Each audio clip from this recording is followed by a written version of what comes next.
நன்மை செய்யும்படி உனக்கு திராணி இருக்கும்போது அதை செய்யத்தக்கவர்களுக்கு செய்யாமல் இராதே. பிரியமானவர்களே, தானியேலின் வாழ்க்கையை கவனித்து பார்த்தோம் என்றால் அவன் பாபிலோனிய தேசத்துக்கு அடிமையாக கொண்டு போகப்பட்டான். இருப்பினும் கர்த்தருக்கு பயந்து உண்மையாய் இருந்ததினால் அதிகாரியாய் உயர்த்தப்பட்டான். தானியேல் தான் உயர்த்தப்பட்ட போதும் தன்னுடன் இருந்த தன் நண்பர்களை மறக்கவே இல்லை. தானியேல் ராஜாவை வேண்டிக் கொண்டதன் பேரில் அவன் ஷாத்ராக்கையும் மேஷாக்கையும் ஆபேத் நேகோவையும் பாபிலோன் மாகாணத்து காரியங்களை விசாரிக்கும்படி அதிகாரியாகிய வைத்தான் என்று சொல்லி எழுதப்பட்டுள்ளது. இன்று அநேகரை கர்த்தர் உயர்த்தும் போது தாங்கள் கிறிஸ்தவர்கள் என்று சொல்லிக் கொள்ள கூட வெட்கப்படுகிறார்கள். நண்பர்களையோ இனத்தவர்களையோ அருகில் கூட வர விடுவதில்லை. அநேகர் நம்மிடம் நன்மைகளை எதிர்பார்க்கிறார்கள், உதவிகளை எதிர்பார்க்கிறார்கள். நம்மால் முடிந்தவரை அவர்களுக்கு உதவி செய்வோம். மனதை கடினப்படுத்த வேண்டாம், கைகளை மூடிக்கொள்ள வேண்டாம்.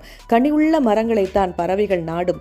தண்ணீருள்ள கிணற்றில் தான் தண்ணீர் எடுக்க வருவார்கள். தண்ணீருள்ள கிணறாகவும் கனியுள்ள மரமாகவும் கர்த்தர் நம்மை வைத்திருக்கும் காலத்திலே நம்மால் முடிந்த சிறு சிறு நன்மைகளை பிறருக்கு செய்ய உறுதி எடுப்போம்.